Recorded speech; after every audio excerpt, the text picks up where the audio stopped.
우리 마음의 깊은 눈을 좀 시원하시네. 감사합니다. 얼마 전에 집사람과 함께 그리고 토론토에 있는 이모님 묘지에 가는 적이 있었습니다. 묘지에 가면 거기는 다양한 묘비들이 있는데 그 묘비에는 그 사람을 기억하고 기리는 다양한 문구들이 적혀있는 것을 볼 수가 있습니다. 그리고 그 묘기의 글귀를 보면 가족들에게 그 돌아가신 분은 어떠한 인생으로 기억되고 있는가를 알 수가 있습니다. 얼마 전에 며칠 전에 식사를 하는데 집사람이 저에게 이러한 물음을 묻습니다. 아이들에게 우리는 부모로서 어떠한 사람으로 기억될 수 있을까? 아마 그 묘지를 건너러 난 다음에 석성상에서 그런 물음을 묻는 것 같습니다. 다시 말하면 자녀들은 부모를 어떠한 사람으로 이 땅에서 기억하고 있는가 하는 물음입니다. 제가 집사람의 질문을 듣고 우리 자녀들의 생각도 궁금했지만 또 한편으로 저는 이런 생각도 하게 되었습니다. 만약에 이 질문을 지금 집사람이 던진 그 질문을 하나님이 나에게 하신다면 나는 무엇이라고 대답할 수 있을 것인가 하고 생각하는 것입니다. 다시 말해서 하나님께서 나는 너에게 어떠한 하나님으로 이 땅에서 기억되고 있는가 라는 물음인 것입니다. 오늘 우리가 너무나 좋아하는 시편 121편의 말씀을 읽었습니다. 이 시편은 전통적으로 순례시로 알려져 있습니다. 순례시라고 하는 것은 말 그대로 순례자가 순례의 목적지인 예루살렘을 향해서 순례의 길을 떠나면서 읊었던 기도시를 말합니다. 혹은 순례의 목적지 예루살렘 성전에서 드렸던 그런 기도를 의미하기도 합니다. 어느 한 순례자가 순례길을 떠나면서 그 길에서 다음과 같은 물음을 던졌습니다. 내가 눈을 들어서 산을 본다.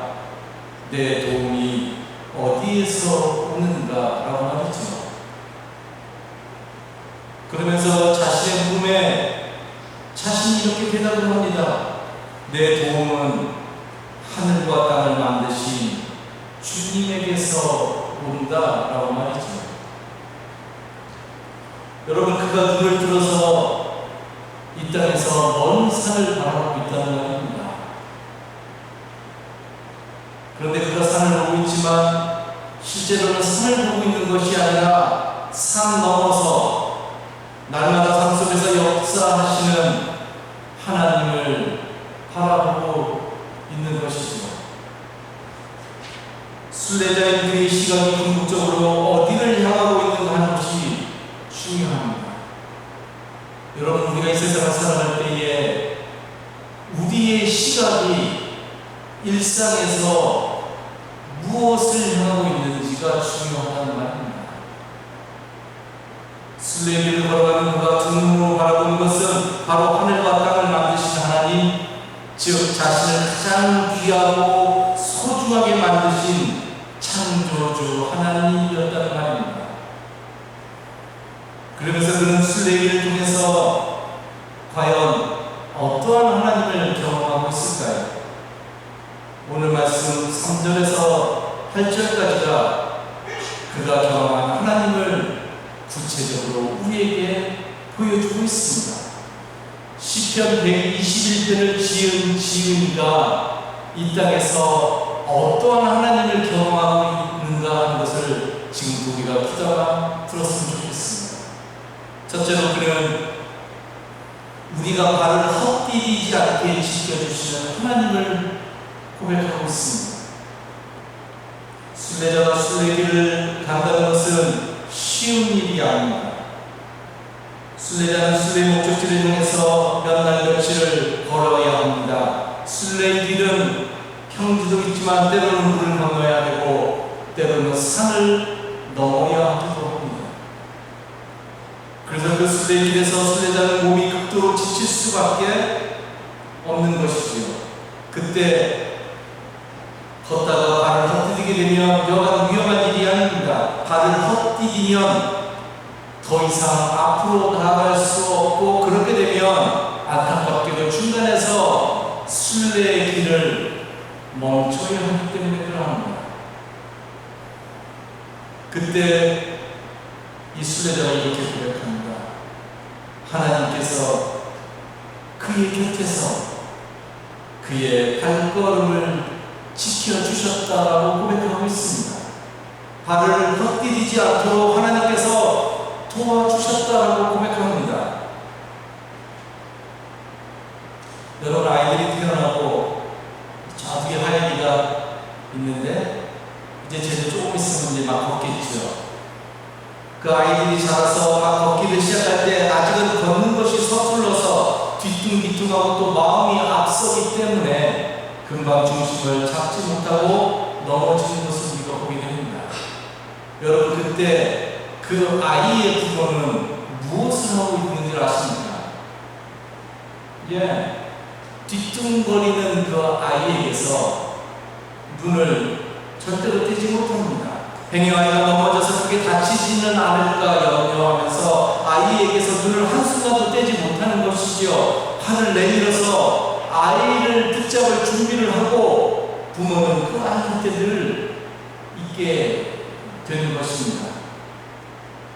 지금 순례자는 하나님, 그러면 마치 하나님께서 그러한 모습으로 자신의 삶의 곁에서 계시는 하나님이었다라고 고백하고 있습니다.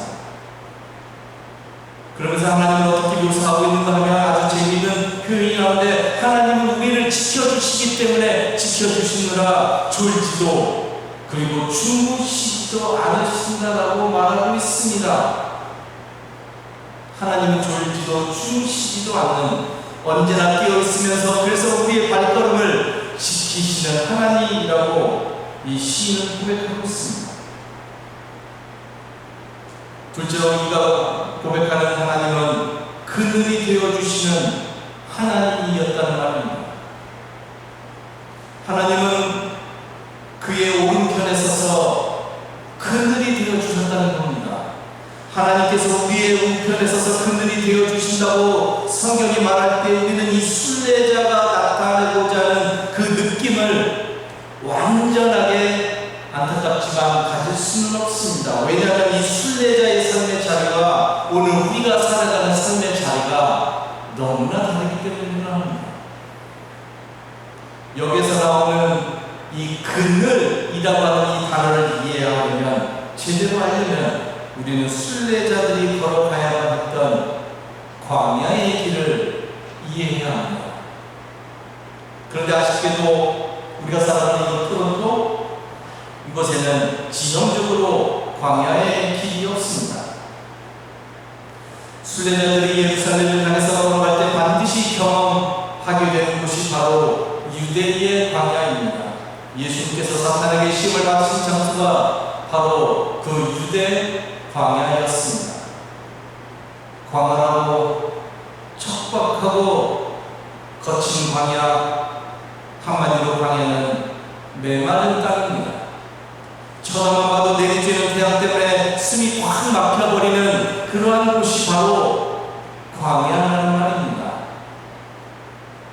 광야 그곳에는 그늘이 없습니다. 쉴만한 곳이 없고 물이 흔치 않습니다. 뜨거운 태양만이 마치 자신이 이 땅의 주인이냐 기세를 부리고 있는 곳이 바로 광야입니다. 그냥 바라만 봐도 그 광활함에, 그 척박함에 위험에 질려버려서 그 자리에 주저앉고 싶은 곳이 바로 광야인 것입니다. 그런데 이러한 광야를 순례자들은 걸어가야 합니다. 어느 누구도 도와줄 수 없습니다. 순례자들이 자신들의 발로 이 광야를 걸어가야 하는 것이죠. 바로 그때 그런 광야의 순례의 길에서 그 척박한 땅을 걸어갈 때에 하나님이 우리의 무엇이 되어주신다고요? 그렇죠. 그늘이 되어주신다는 겁니다. 어느 것 하나 그늘이 되어주지 못하는 상황에서 바로 하늘과 땅을 만드신 하나님, 그리고 우리를 만드신 하나님께서 우리의 우편에 서서 그늘이 되어주신다는 말입니다. 여러분, 우리 모두는 이 땅에서 인생의 강야를 걸어갑니다. 우리가 순례자가 되어서 이 땅을 걸어갈 때, 그리고 반드시 우리는 광야의 길을 걸어가게 되어 있습니다. 그런데 하나님께서 그 광야의 상한 가운데는 우리에게 그늘로서 함께 해주시겠다는 겁니다. 우리의 인생에서 여러분, 다른 그 무엇이 그늘이 되어줄 수 없습니다. 여러분들 이 땅에서 여러분들이 살아갈 때 여러분들의 인생에 무엇이 그늘이 되어줄 수 있겠습니까? 아무것도 없습니다. 오직 하나님, 우리를 지으신 하나님, 그 하나님만이 이 땅에서 나의 그늘이 되어주셨다라고 오늘 이 시편 120편의 지은이가 고백하고 있다는 말입니다. 셋째로, 이 시인은 낮의 해와 밤의 달로부터 지켜주시는 하나님을 말하고 있습니다. 아주 독특한 표현이죠. 하나님은 낮의 해와 밤의 달로부터 우리를 지켜주신다고 고백합니다. 순례자에게 닥치는 어려움이 낮의 해와 밤의 달로 표현되고 있는 것이 너무너무 특이합니다. 그리고 잘 이해되지 않는 문구이기도 합니다. 물론 낮의 해는 실제로 순례자에게 어려움일 수 있지요. 조금 전에 말씀드렸듯이 이스라엘의 광야의 태양은 우리가 생각하는 것 이상으로 매우 뜨거운 것도 사실입니다. 요나서에 보면 요나의 머리 위로 햇빛이 내리쬐니 요나가 기력을 잃어버렸고, 그리고 죽기를 자청하면서 이렇게 사느니 차라리 죽는 것이 더 낫겠습니다라고 말을 할 정도의 뜨거운 곳이 바로 광야입니다. 태양의 뜨거움이 어느 정도이면 차라리 죽는 것이 낫겠다라고 말할 정도였을까요? 그러나 역사만은 해와 달은 문자적인 의미를 말하는 것이 아니라 신앙적으로 우리에게 더 깊은 의미를 던져주고 있는 단어입니다. 여러분, 원래 해와 달은 우리를 해치지 않습니다. 그렇죠? 왜냐하면 처음부터 하나님께서 해와 달을 우리 인간과 공존하도록 창조하셨기 때문에 그러합니다. 낮의 해가 너희들에게 위협이 될 것이고 밤의 달이 너희들을 공격할 것이다 라고 하나님이 세상을 창조하지 않았습니다. 그런데 이 시는 낮의 해와 밤의 달로부터 하나님이 우리를 지켜주셨다라고 고백하고 있습니다. 그렇기 때문에 여기서 해와 달은 문자적인 의미를 넘어서 다른 것을 의미하는데, 여기서 해는 태양신을, 그리고 달은 달신을 의미한다고 봐야 합니다.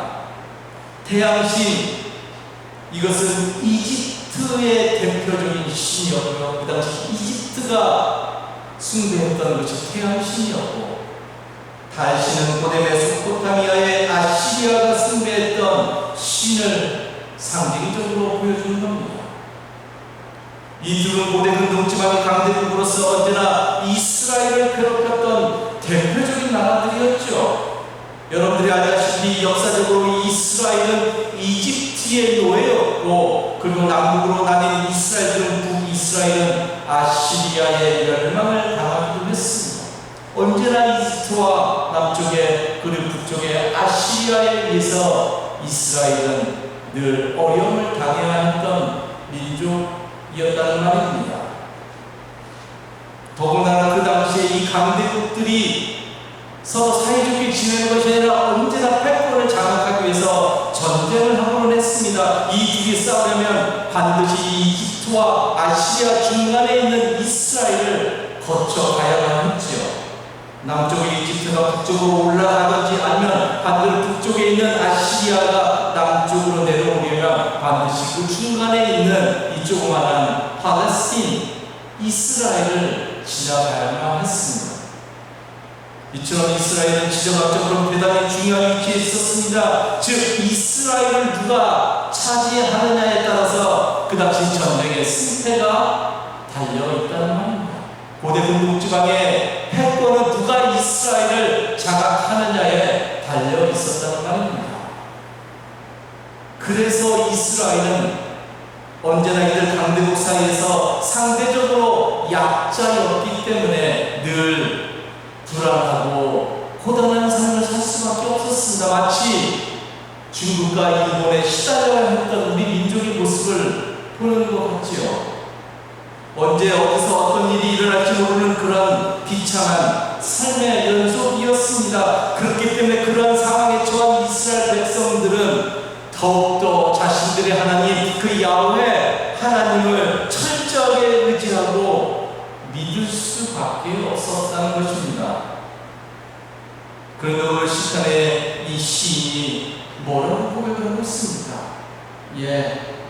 바로 낮의 해와 밤의 달이 우리를 결단코 해치지 못한다라고 고백을 하고 있는 것이죠. 우리의 우편에서 그늘이 되어주시는 하나님께서 이 땅의 강대국의 그 말도 안 되는 횡포와 폭력과 위협으로부터 힘없는 우리를 지켜주실 것이라고, 그리고 지켜주셨다고 이 시인이 고백하고 있습니다.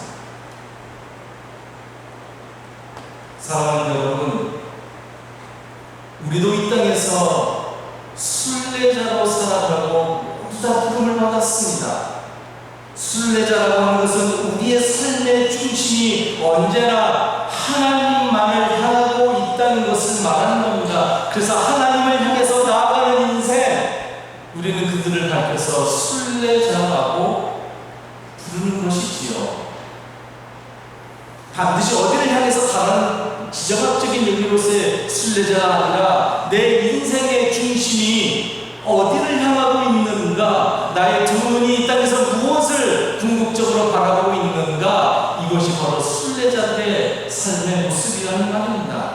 그런데 그 순례자로서의 삶을 살아갈 때 여러분, 그 삶의 과정이 결코 쉽지 않습니다. 오늘 말씀을 하면 때로 길을 걸어가다가 우리가 발을 헛디딜 때도 있고, 뜨거운 광야의 길을 홀로 걸어가야 할 때도 있고, 낮의 해와 밤의 달의 위험을 우리가 받을 때도 있다는 말입니다.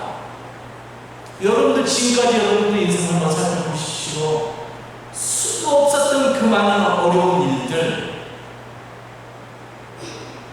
그것이 때로는 발이 헛디딜 때의 모습으로 나타날 수도 있고, 뜨거운 광야의 길을 홀로 걸어가는 그 모습일 수도 있었고, 그리고 낮의 해와 밤의 달의 위험의 모습으로 그것이 여러분들에게 올 때도 분명히 있었을 겁니다.